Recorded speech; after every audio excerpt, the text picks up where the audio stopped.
Hello and welcome back to Planning Your Picture Book with Julia Mills.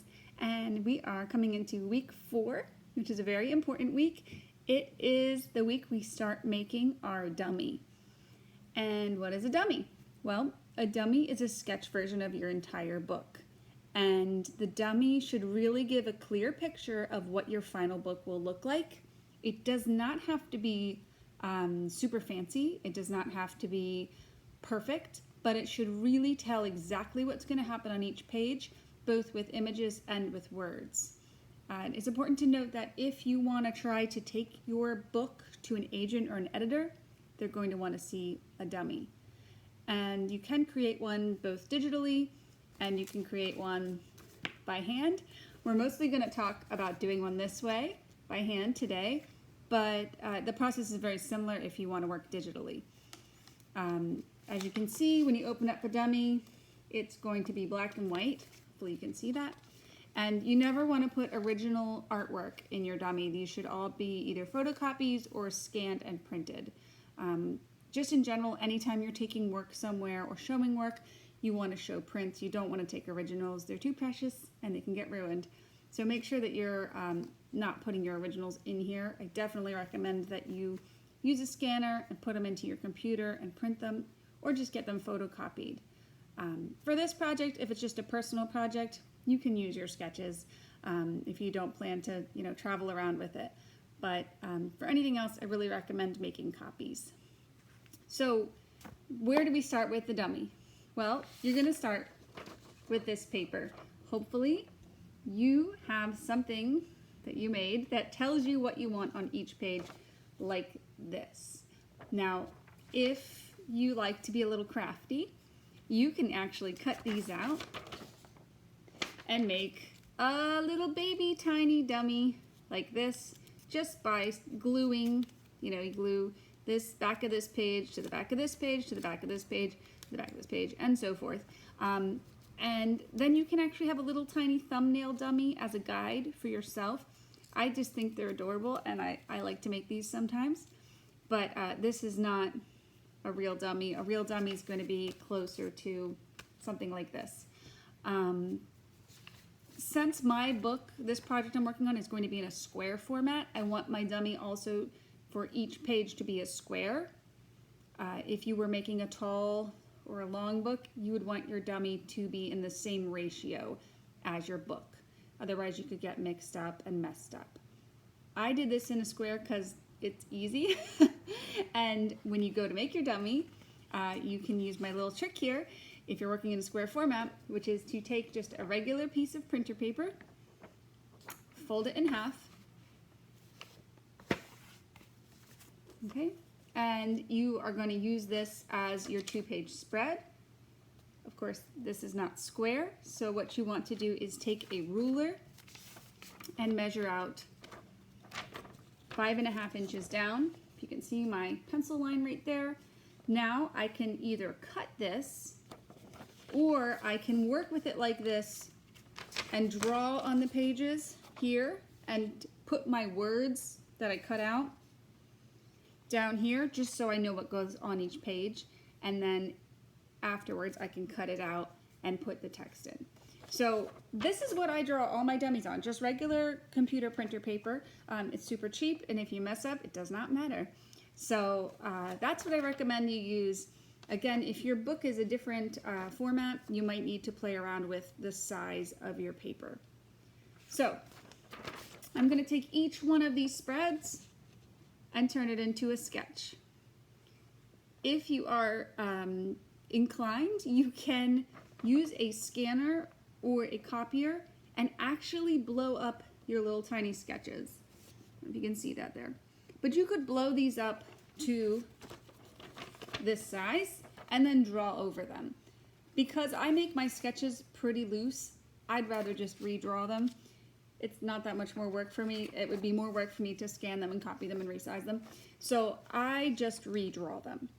So I'm going to go spread by spread and do a sketch version of each spread. What will that look like? Well, I'm going to show you a dummy of my own story, and you can see. Now this one I have already put in the words. So I have scanned this in and put the words. But these are about the level that I work the sketches to. They are still very sketchy. And I clean them up a little bit in the computer as I work. But they do not have to be perfect. You can tell that these are sketches.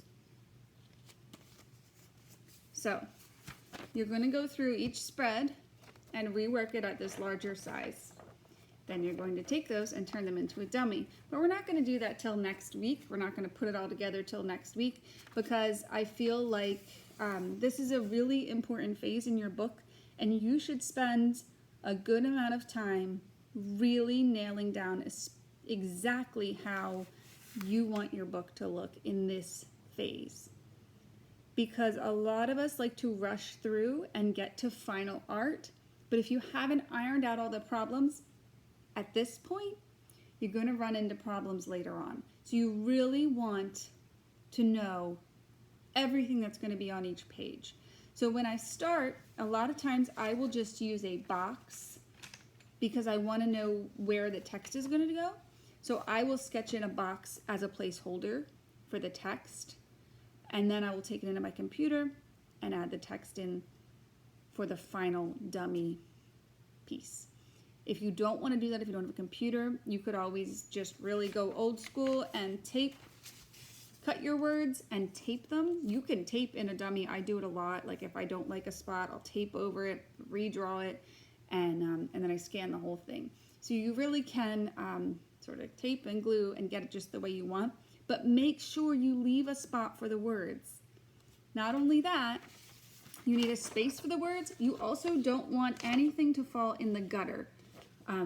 You can have images in the gutter in the middle, but you don't want something very important happening in there because it could get lost. So if your main character was doing something, make sure that like their arm or their leg isn't falling in the middle, unless that's part of the story, because it will get lost in the gutter.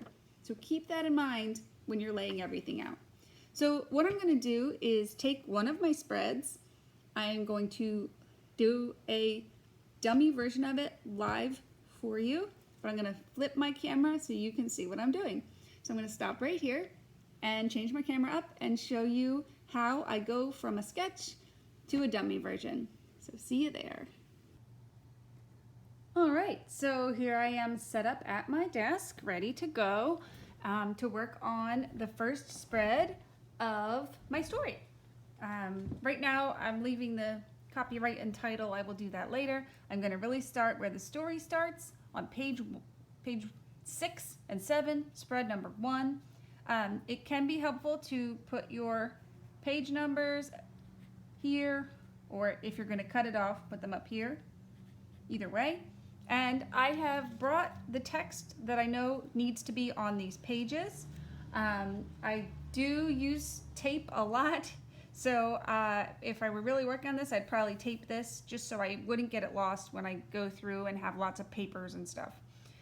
So I'm looking at this here and I see I have a pretty big block of text.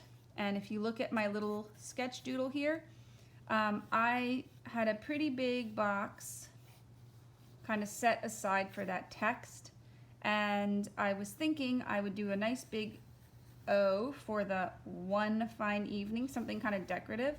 So I'm just going to really lightly sketch that in. I'm still not sure that that text is going to be big enough, but I'm going to start this. I might need to put some text over here. So, one fine evening, a young princess put on her bonnet and clogs and went out to take a walk in the woods by herself in the woods, and when she came to a cool spring of water that rose in the midst of it, she sat herself down to rest a while. So that is what I'm choosing to illustrate here. I want to have the princess right here. Remember, I'm keeping her out of the gutter. I want to have her sitting here and throwing the ball. Keep that. See, I thought to put it here, but I'm going to put it here so it's not in the gutter. And then that ball is going to come down and bounce, bounce, and it's going to fall in a spring. So I'm going to have my spring in this corner, and the ball's going to go right in it. Splash. So I start really light, thinking a lot about how your eye moves across the page. I want the viewer to go from this side, reading over here, all the way across the page. So really lightly just getting a concept of what's happening before I start drawing it out perfectly. I'm starting really light and just thinking about how I want this to look. So I'm thinking I want her to be sitting on a rock, and I want plants, and this is going to be our princess here, and she's throwing the ball. The ball starts here. It's probably too big. And a little bit of the idea of up and bounce, bounce, and then it goes in the water with a splash. Okay, so from here, this is basically what I want for this layout. I'm going to go ahead and start to sketch in my character. And she's wearing a bonnet here. It would be a good thing for me to have my sketches with all my costumes and everything sitting right in front of me so that I would be consistent with how I draw my character. It'd be a good thing. I'm not doing that right now, so I might have to go back and check that I've drawn her correctly. And I like that it says she's wearing clogs, so I want to make sure that I include her clogs. And I've also decided that my princess has a dog, and because that gives me something cute to draw. And I'm going to put him, he's a small dog, I'm going to put him right here. He's watching the ball. That's my bee story. I think I talked about that in the other video. He has a waggy tail. So I just start to get my forms put in. As you can tell, I'm not quite sure on that arm because I'm thinking about how is she throwing the ball and with her hands. So if I'm not sure on that, I might go and get some reference and come back and clean up my sketch. I want her to have her clogs.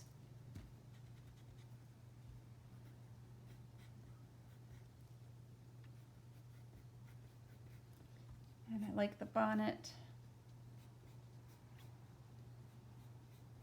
I don't really remember how I drew the neckline of her dress, so I'm going to go back to my sketches to refine this. And again, if I need some reference for her body, I will use a reference, either looking online for free reference, or I will coerce somebody into modeling for me, or I will take a picture of myself in this pose. But she's throwing the ball up in the air, and think about her expression. She's having fun, I think, in the beginning. It's her favorite ball, but she's gonna throw it and lose it. So also think about what's going on in the background. So I've got a lot of foreground elements here, and I've got foreground here. This is the well, the spring thing. I'll put some rocks around there. Think about if you want white space or if you want to fill this with landscape. These are kind of personal decisions. I'm thinking I want to leave some of the white space around here, but then maybe build up some landscape stuff on this side. And I'll just start to get the idea of what I want. I think some trees, really sketchy at this point, but just getting the idea. All right, so you can see I've got a pretty good start on this spread. I don't have my character completely sketched in perfectly, but I can keep refining that as I go. Give her a face. And my characters always grow and change a little bit as I work on them. So if I don't like how she turns out in this first sketch, I will literally take another piece of paper. I will cut, I will sketch out where she is, cut it out, and tape it right over. Scotch tape is your friend in this process. So you're literally going to take this and you're going to take this and do a sketch for every single spread until you have 16 spreads. That is your goal for the next time that we meet. And again, I think it's a great idea to keep your text with it at this point, because what I personally do is I scan this in and then I type the text in. And if I have it together, then I will not get confused and put the wrong thing in the wrong place. Anyway, that is a big goal for this week. We're going to continue to work on our dummy next week, but if you can get this sketched out, you're going to be so on your way towards having your picture book completely planned out. And I really can't wait to see what you make. I think you're going to love this process. It's really fun, it's really creative, and it's really where your book comes to life. And I can't wait to see what you make. I hope you have a great week. Take care. Bye-bye.